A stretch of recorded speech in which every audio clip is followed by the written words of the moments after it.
Ladies and gentlemen, from the desk of low, the D.O.C. and everybody else that's coming after me, prepare yourself for the real D.O.C. Hey, I ain't got much time. The cops is on my ass. Now, you know, some people call me Gage, but listen, Low been working on this interview for a long time trying to get this man on the desk of Low. And it's finally here. This episode is legendary, so y'all gotta pay attention. Listen, now this next guest, he done sold over 1 million records worldwide on his own album.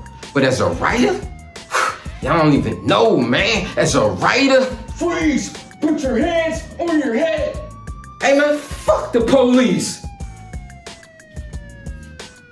Yeah, he helped write Fuck the Police too, with countless other hits, man. This man right here is a legend. You understand me? He dropped his first album in the 80s and I'm still waiting on another album. You heard? You know what I'm saying? So I'm excited for this interview. So without further ado, from Philly to Texas, Texas to Canada, Canada worldwide, Compton, it's the D.O.C.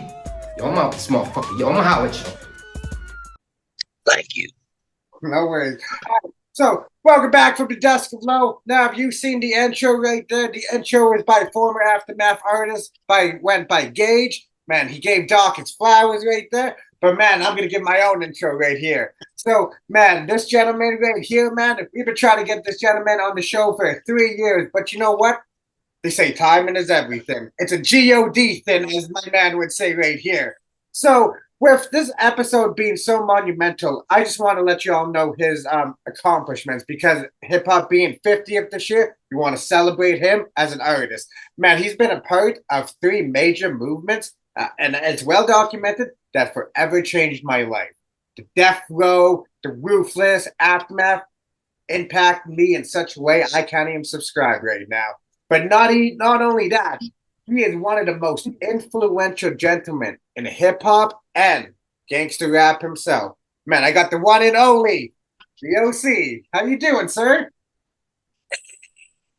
Man, I'm so blessed and grateful, and thank you for having me on your program. Oh, man, you know, we're more than honored to talk to the legend himself right here. So, Mr. Curry right here, I'm just curious right now. In the 6th grade, did you always want to be a comedian, or is that just something I read on the internet? No, in the 6th grade, you couldn't. I knew I was going to be a comedian because I was funny. I bet you were. That's why sometimes I always wondered, I'm like, what if the D.O.C. was a comedian? What if he went into the army instead of being a hip-hop artist? Did you ever think about how life...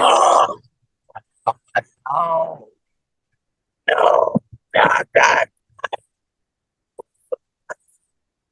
Do all of our servicemen and women for what they do in all the branches of service, but I didn't want to be one of them. But they say it's a G-O-D thing because, you know, they say there are certain places in your life, you know, that you place yourself in. You know, it only makes sense because I understand that the very first time that you wrote a song for somebody else was somebody named The Rockets. Yeah. One of the guys, they were a dance group, and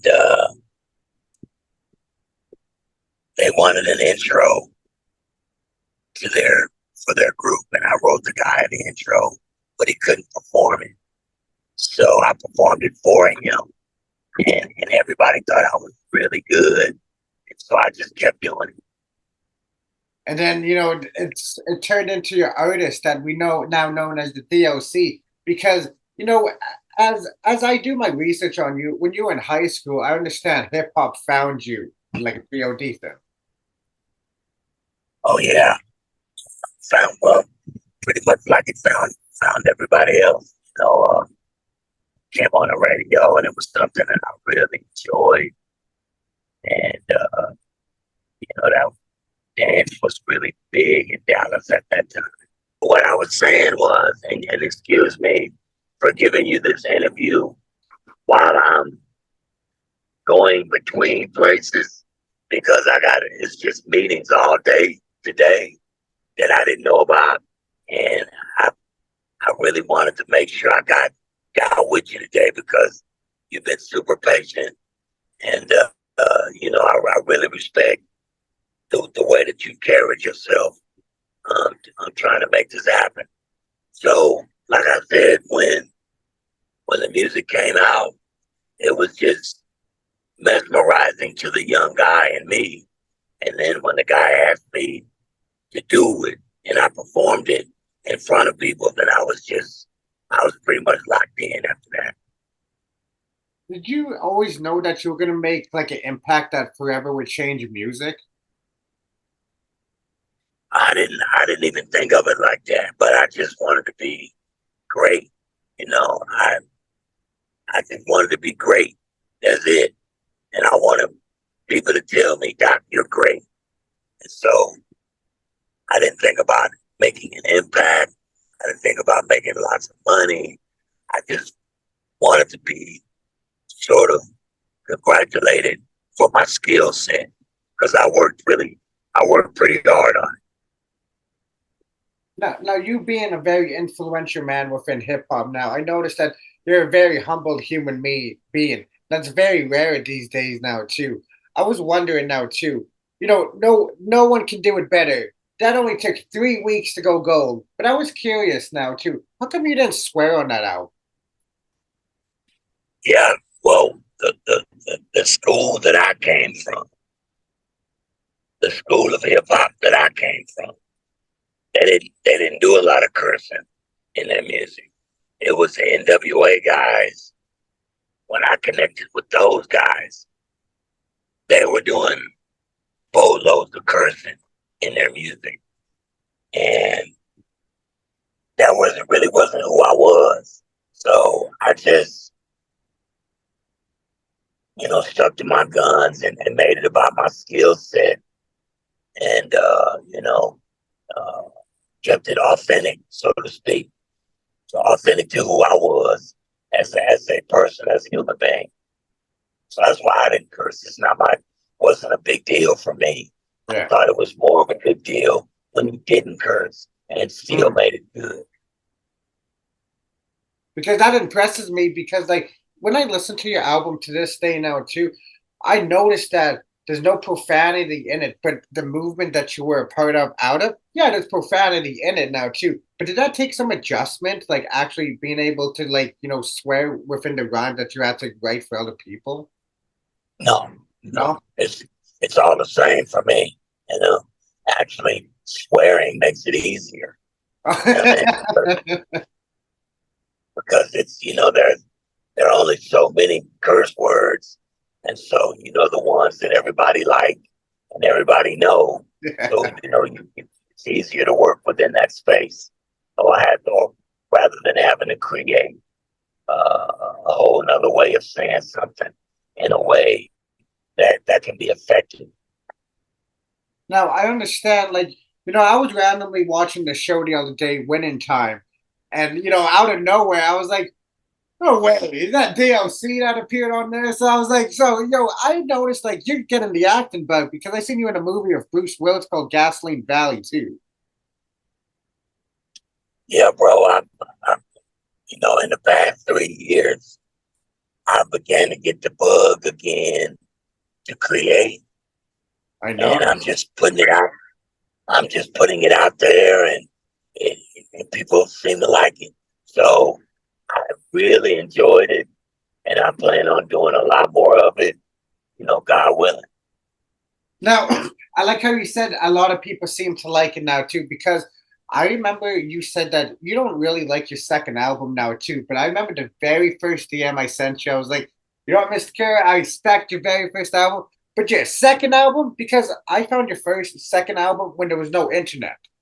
So as opposed to somebody finding that second album with no internet, it blew my mind when you said, I don't like my second album. Like, Mr. Curry does not like his second album. So did that opinion change over time, or you still don't like your second album?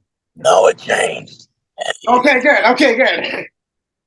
Because what I was dealing with was still being sort of affected by the fact that I couldn't perform the way I really wanted to. And so I didn't recognize the joy in being able to perform at all. And it really wasn't until I made the record with the co-defendants, Okay. and people tripped out over it. That I really started to see, wow, I could do it with this voice too. You know? That was the recent record of the punk rock band, the one you just said, right?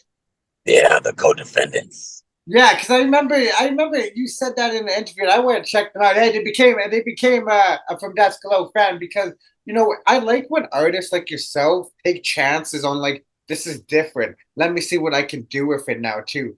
So being in the age of 2023, we have this. A lot of people watch the movie Terminator, and I always say AI is the most evil thing out there. But when I take a look at your story now too, I can't help but wonder and ask you, what does the D.O.C think of AI? I think AI is progress, and you can't stop progress. I think when the internet first showed up, people thought it was the end of the world. And that's how generally people look at it. But there were billionaires made from the internet. That's So true. just like that, this AI shit, there's going to be billionaires made from this stuff. And rather than being afraid of it or running from it, I think the best bet is to go ahead on and think of all the good things that you're going to be able to get from it. There are people with throat cancer who are going to lose what voice they have. Think of what AI could do for them. You know, there are people in the world with situations where AI could really help them communicate with other people. And so I tend to think of it in those ways. And if I could help that transition, I would be open to it because I want to be the D.O.C. But I'm not, I've already been the greatest of all time. I don't need to do it again. So I'm good on that. But if I could be a bridge or a conduit that's going to help somebody else that may have struggled the way I struggled with this voice shit for a long time, then I'd be willing to do that. And see, I notice about your character now too.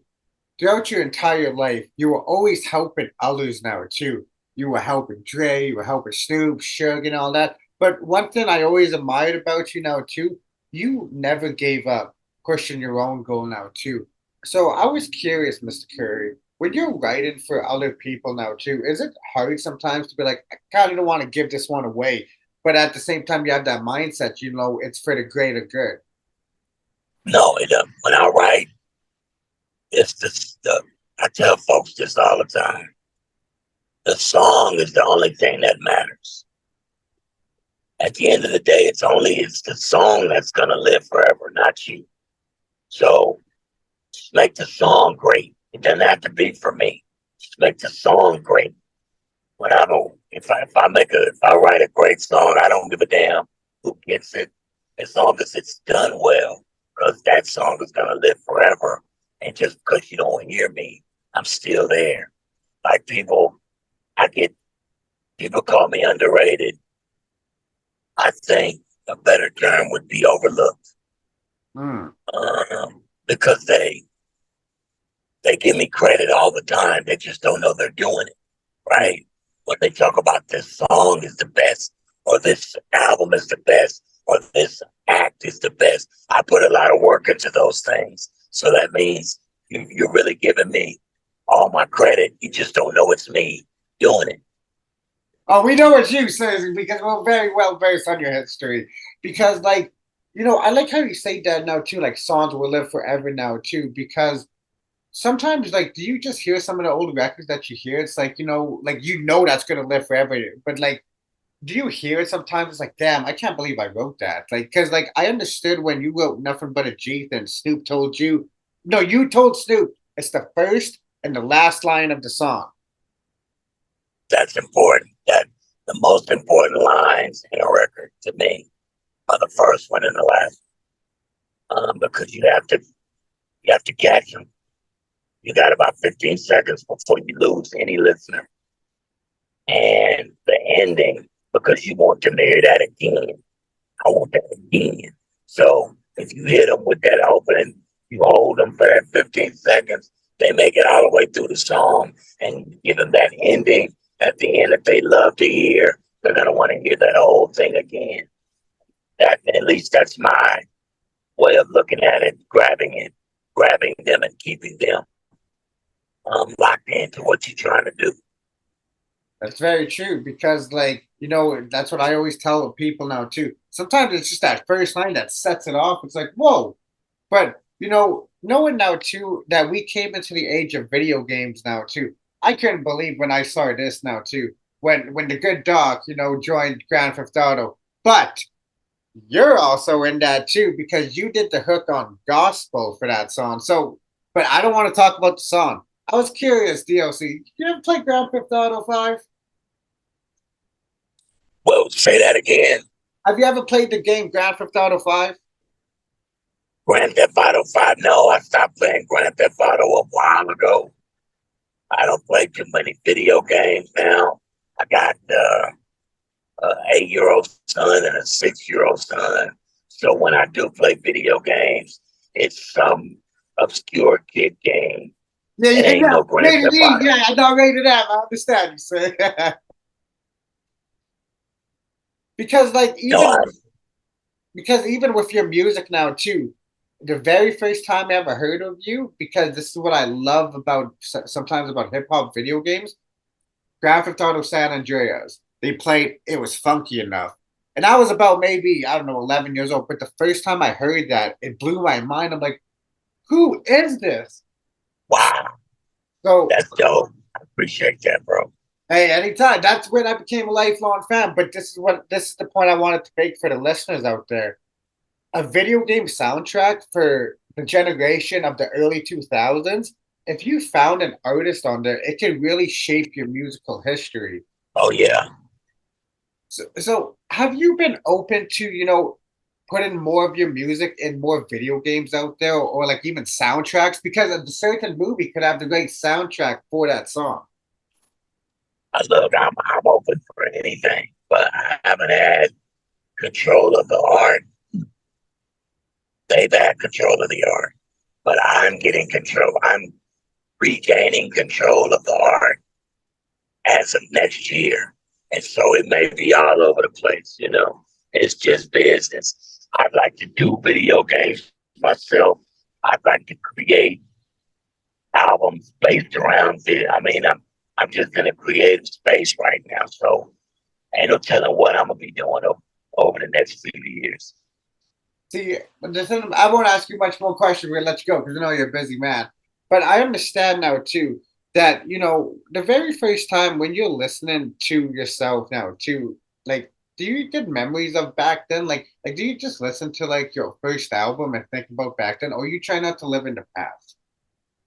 Yeah, I don't listen to the whole stuff uh very much at all. I got, Dre kind of I get that from Dre, for some reason. He never did it. And so I never did it. And now I just don't do it. But it is about the future. It's about the next song, not the last.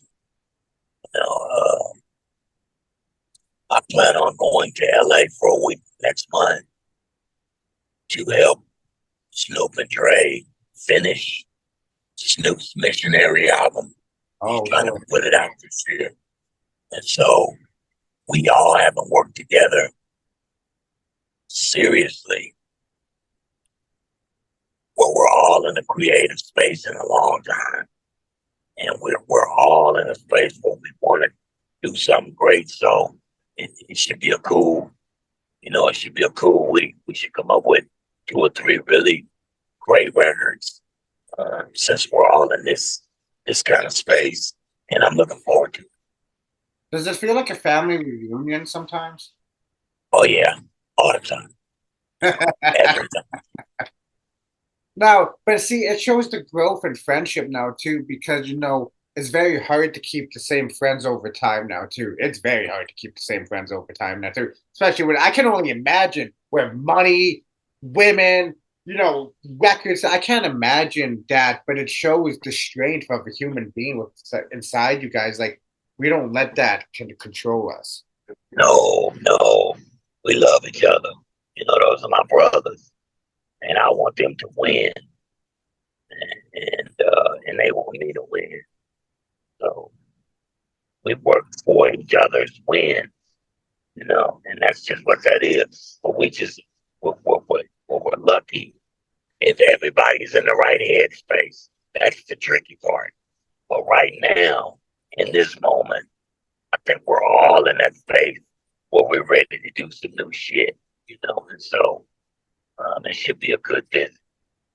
Oh man, and plus, I like to say, like if, a lot of people don't put two and two together. Doggystyle was Snoop's first record. Now, as the older you grow, everyone like starts like finding their own way of sex. But Missionary now it seems like the grown up version of Death Row. That's exactly what it sounds like, too, bro. That you are exactly on point. It sounds like what what Snoop's next record would have been like on Death Row. That's what it sounds like. And see, like they say, everything happens for a reason now too, and timing is everything now too. So you're taking your time on this dog. Is your documentary complete? Yeah, yeah. I've got I want to reshoot an alternate ending, but yeah, we ready to go. And my goal is to be in theaters around Thanksgiving. Because you said something very powerful. Because I watched damn near every interview you ever done for the past 3 years. I won't lie, Miss Curry. I watched more pretty much. I scoured the internet. But you said that you can see a 50-year-old white guy in Boston who never listened to hip hop. When he sees that documentary, he can see himself in it now too. That's a very powerful statement now too, because a lot of us we get glimpses of in your life with interviews like this. But I always wanted like the main documentary by yourself now too. So was it very therapeutic sometimes now too to like actually talk about this because it's all about you. You were always about somebody else, but when you get in, your friends to come in, was that therapeutic and making you able to move on from the past and onto the future? Yeah, absolutely.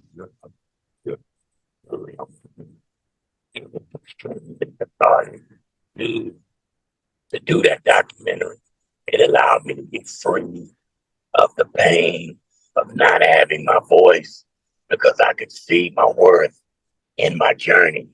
And now I'm ready for the second half. And I know that the voice, the one I was pining for, ain't got shit to do with it. But isn't it interesting that this AI has given me that opportunity? And now I don't even want it as much. You know what I mean? Like, I've been fighting for most of, I don't know, 30 years trying to figure out how I can sound like me and make a record. And when I finally let it go, the opportunity showed up.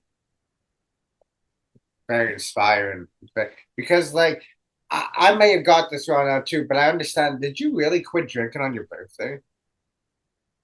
I quit doing what? Like drink? Did you quit drinking alcohol on your birthday? Yeah, yeah. It was my grandmother's birthday. Oh, it was your It was grandma. my grandmother's birthday. And Sir Jinx said something to me. And it struck me. And I just decided that day I'm not, not that I was in a space where I'm messing up or I'm drinking and driving or I'm going to get in trouble. But I just felt like when he said that something was telling me it's time to show the universe, if nothing else, that you're ready for the next level in this life. And so that's what I gave up. I gave that back to the universe so that it could understand I'm ready for the next level in this game. Now, you said you're always ready for the next level and you're in a creative space now too. For a man who has a lot of stories that you probably could not fit in that documentary, I'm pretty sure. Like it would probably be like 8 hour documentary if you put everything in it, or even like 2 days. But I was curious. Have you ever thought about like creating a platform where you tell like stories about, let's say, albums you worked on that would never hear like we would never hear? Like, have you ever thought about that? Because for our generation who grew up on the shady aftermath, I'll be honest, Mr. Curry, my generation, we missed out on the death row era because we were like 5, 4 years old. We can't listen to that. But when we grew into the aftermath era, we really fell in love with that era because it was a continuation of Dre from Death Row, but with his own touch. But there was many artists like John Connor, my man Gage. Yo, what up, Gage? Yo, Gage, thank you for that intro, my guy. Um, like Slim the Mobster. Like, have you ever thought about like, even doing a YouTube series of you like telling yourself, like, were you always around for a new aftermath signee? I was around for a lot of it, just because I've always been close to Dre. And I have thought about building a whole lot of avenues where I can. One of the things that I get from interacting with people on Twitter and Instagram I noticed. is the joy that you can give a person that don't know you, but really admires you and thinks a lot of you, and it does a lot for them that you can show them that that that you give a damn about them. You know what I mean? So I am interested in building a platform where I can say, for instance, everybody wants me to listen to something and give them my feedback. I could build something where if I can donate that time to you and you can donate something to this school in Dallas for these kids. And I will sit and listen to your song and give you my honest opinion about where it is, what I think could be done, and blah, blah, blah, blah. And in that way, build a platform where I can communicate back and forth with people in a way that's positive and progressive and that serves them and concerns somebody else. So I've been thinking about that and a lot of different things, bro. Like I said, I'm in a really creative space. I know that people want to be heard, so I want to become open, a vessel for them to be heard, at least by me, if nobody else. But if I create a platform that lots of people are listening to and I play their music to my platform, then that's a win-win for everybody. So does it take a lot? Because like I understand, because we have to remember you're from an era where, I'm pretty sure you were a lot more mean in the 90s. I'm pretty sure you're like, yo, man, because I understand you were hard on a lot of people in death row. But over time, the more humble giant you are now, too. So you don't have to teach kids how to do songwriting now, too. But what inspires you to do that? What inspires you to want to make others be heard? Because I'm doing it because I love the art. You know what I mean? I love the art. I love to be able to do it. And so, can't do it for me, but I don't want to not do it. You know what I mean? So I do it for the people that are close to me, the people that I give a fuck about, and their win becomes my win, right? Snoop Dogg is an icon. I get a lot of good feelings because of that. Dre's an icon. I get a lot of good feelings because of that, because I know I had something to do with it. If you listen to the music, you can hear me. You can't see me, but my effect is there, and I hear it, and other folks hear it. And by the time you see the documentary, you'll see it. Because you'll hear it coming from them. Now, I got two more questions for you, sir, and I'll let you go because I'm standing you're a busy man. Now, for you to finish a documentary now, too, I was curious now, too. Do we expect you to collaborate on like more music? Because I remember you said on Steve-O's podcast you were gonna do a song with him now too. But like, are you open to recording new music as under the D.O.C.? Oh yeah. But once I made the song, once I made the song, wait, why are you mom? You asked me to come. Are you going home or what? Go get your stuff ready. Don't worry, sir. I'm I'll cut sorry. that part out. I'll cut that part out. No worries. Oh no, bro, don't cut that part out. Let me tell you something. Being a father is one of the great joys of life. Oh, okay. What you just got was a real look at a real, authentic human being telling his sons that he loves them and he came to pick them up from grandma's house. You should let everybody see that. But what was the question? About you being inspired to have other people be heard. No, you asked me. Oh yeah, but you got right. No, wait. No, recording new music under the D.O.C. That's what it was. Right. So ever since I did the song with the co-defendants, I went on the road with them, performed with this voice in front of 20,000 people that loved it. And everybody was in awe, and they were like, and people saw it on the internet, and they was like, man, you look great, and blah, blah. So I know I can do it now. You know what I mean? I don't fear. What are they going to think? Are they going to lie? Am I going to lie? Now I know I can do it. At least in that punk rock space, I know it works, which is damn near what Helter Skelter was, a punk rock record almost. But I know it works. I don't have any fear about doing it. So if Steve-O is ready, I'm ready. Uh, and I'm going to make another record. I know I am. I mean, I just don't know when. Okay. But you can't rush everything. That's what we said. Timing is everything now, too. Now, one more question, Mr. Curry, now, too. In the documentary you have coming up, too, do you finally give us the meaning of what D.O.C. means? You don't have to say it here, but do you finally explain the meaning of the D.O.C. in the documentary? Because there's a million came up with that over time. And there's probably a million reasons that acronym is there, but you have to see that for yourself in the movie.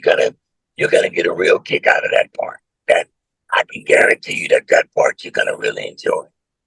Oh, trust me, every week I look for D.O.C. documentary release date, and it's just like, I'm waiting, Doc. We waiting over here. I'm gonna come in for 1 second, then we go. What up, young kid? Hey, so Mr. D.O.C., we're gonna let you enjoy fatherhood because that's the best part of being a parent now too. But before we let you go, Mr. D.O.C., we want to give you your flowers and let you know, your impact will always live on through generations and generations. You probably know that, but you forever changed music, forever impact my childhood, my teenage years, my high school years. I can't thank you enough, sir. Thank you, man. God bless you. God bless.